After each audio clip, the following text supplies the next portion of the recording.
So we have to be able to build those all in so we get the realistic times, so that in the very near future, when we send you out an automatic mail or something that's similar to that, the times are going to be a lot more accurate. So we're getting there. It's just taking a lot of time, and unfortunately, it's all I'm having to do it all. So I'm very excited that we'll be able to fill that other position. So that's kind of an update, and I know everybody has some questions, and hopefully, if you have some cards or something to write it down. You do have the cards. Okay, we can look at those. But any just generic questions that somebody wants to? Can I just? Yeah, sure. I just want to say, let's not use children's names if we're going to be speaking, and also try not to make it personal.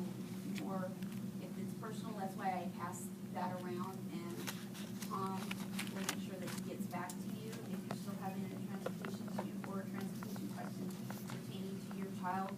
And then Jerry, I think, will follow up also. So, if anybody needs one, just raise your hand. I'll bring it to the house. Yeah. Yeah, the question I have is my concern about consistency. I understand where you're going, and it sounds great, and I hope we get there sooner than later.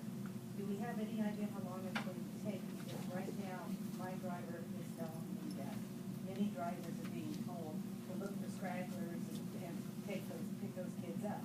So the time that she is getting back varies quite a bit. I mean, it could be an hour later. I have OT after school 1 day a week. I make doctor's appointments, and I want to be able to pick her up at a particular time and know when I can make it to the doctor's. And right now, it's so inconsistent. And my daycare mom has to leave to pick up her children. So she either leaves before the bus gets there, or she has to leave and pray she gets back before the bus gets there.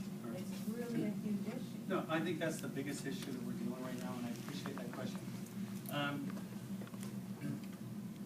I'm working really hard to try to overcome past practice of the drivers and the transportation department, where really sometimes nobody knew who was driving who. It was mostly, okay, you take this one, you take that one. They need to give them the system, so when you call, you know, you're going to get the right answer. This is the bus, this is the route. And I've got to change that too, and I forgot. That's one of the things we want to do in the equipment, is when there's breakdowns and the bus driver's driving a totally different bus, it's total chaos. So we're moving forward to also put on the outside of the bus route numbers that will always be the same no matter what. The driver's got a bus that's in for maintenance or breakdown or whatever it is. They can quickly change the route number, or I just finished a run, I need to go help at that school. I can change the route number, and the students aren't confused. The school's not confused. I know it seems so simple, and it's so easy to incorporate, but we have to make sure that we're all doing this within California laws to make sure it's done correctly. But we're moving forward on that also, and that's something we're hoping to do as quickly as possible. Your route numbers would be more like number 100, 101, 102, that type of thing, and it'll always stay the same. So that kind of consistency, we're working really hard. There are a number of programs that are going to see some major changes on Thursday. There's others that are going to be fixed for starting on Monday. So without naming any of those particulars, there's a lot of kids, I'm saying a couple hundred students that will be rerouted so that they're getting to school on time and they're getting picked up at school in the afternoon. So it's just, a lot of it is finding out now that some of the students aren't at the schools anymore. And it's made it so that we can eliminate a route, free up a driver to go be on time at another school. Yeah. I wanted to just comment that I understand you have a total monumental task before you and acknowledge that, first of all. But I had a couple concerns, and one was I received a letter on September 11th at 4 p.m. about the changes that were to take place starting on September 12th at 8 a.m. And, you know, with children on the autism spectrum, it really doesn't give them any time to prepare. So I was concerned about that. And then also you mentioned that, you know, in the last 2 weeks we might have seen some improvements. And I just wanted to let you know that my 4-year-old was stranded at school for 2.5 hours after school last week with some classmates because they must have an email.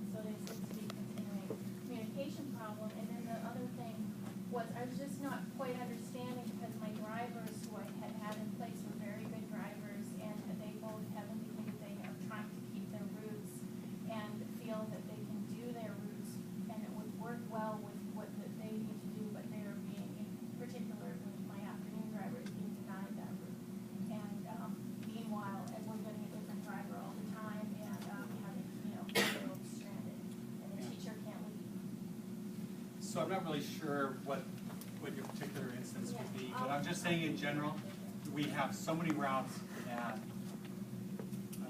are being subbed every single day, and they've been subbed by, we hope, the same driver, but they're not sometimes, since the very first day of school. We're going to be having a bidding process coming up in about 2 weeks, where drivers will build their routes, and so I'm going to be doing something the district's never done before. I'm working with the most senior drivers, that's the way it works, and they're going to be getting probably some of the things that they were looking for, because they want to build up an 8-hour route. So they're going to be cherry picking, or maybe picking up the kids that they're used to doing. We can't always do that, because I don't really have something to show you right now, but all of a sudden, when we got these assignments, this route that worked here, all of a sudden we had to have a route in this direction, and then somebody way over here got added to the school. And so the timing just isn't working. So we're trying to flip some things around, break them up, and deal with, I'm sorry, maybe I'm not as up to it, but I've spent years getting these computerized systems so they work. And they tell me the traffic here keeps getting worse and worse and worse. So I'm building and padding a lot of time into the routes, so automatically these things will get a little easier. I don't want to be changing routes all the time, but it was a huge, huge problem. Okay, and I want to address the problem that was talked about on the mailing.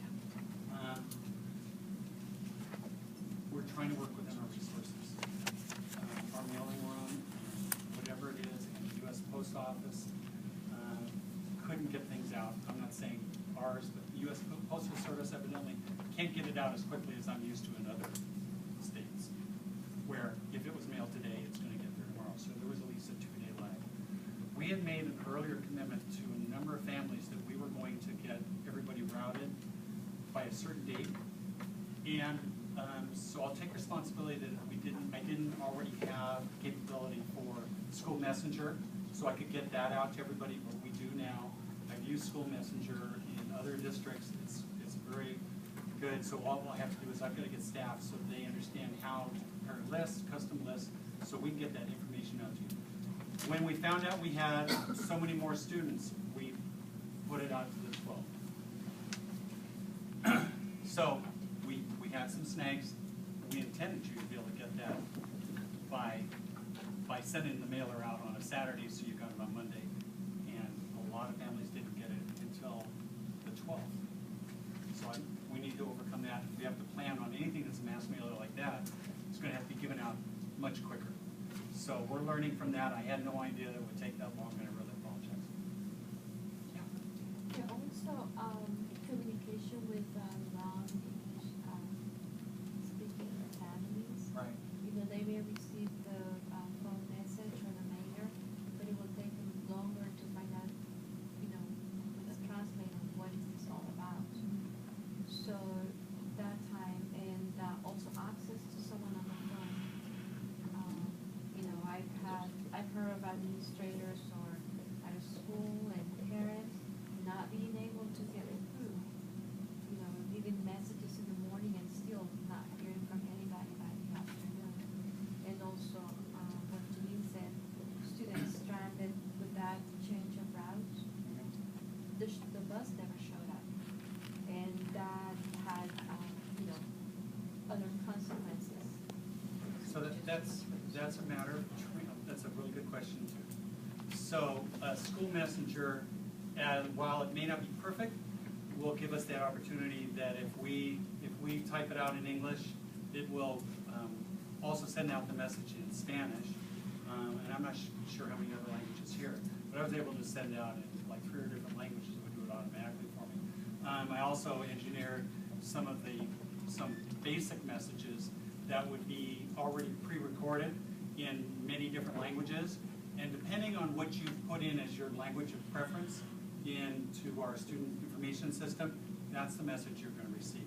You'll get it in your own language. So we've got some work to do. Our information service people are excited to work with me and help that. And School Messenger, which is a local California company, will serve us well to give us that capability. So we need that. Inside of dispatch, no, I think we're really deficit.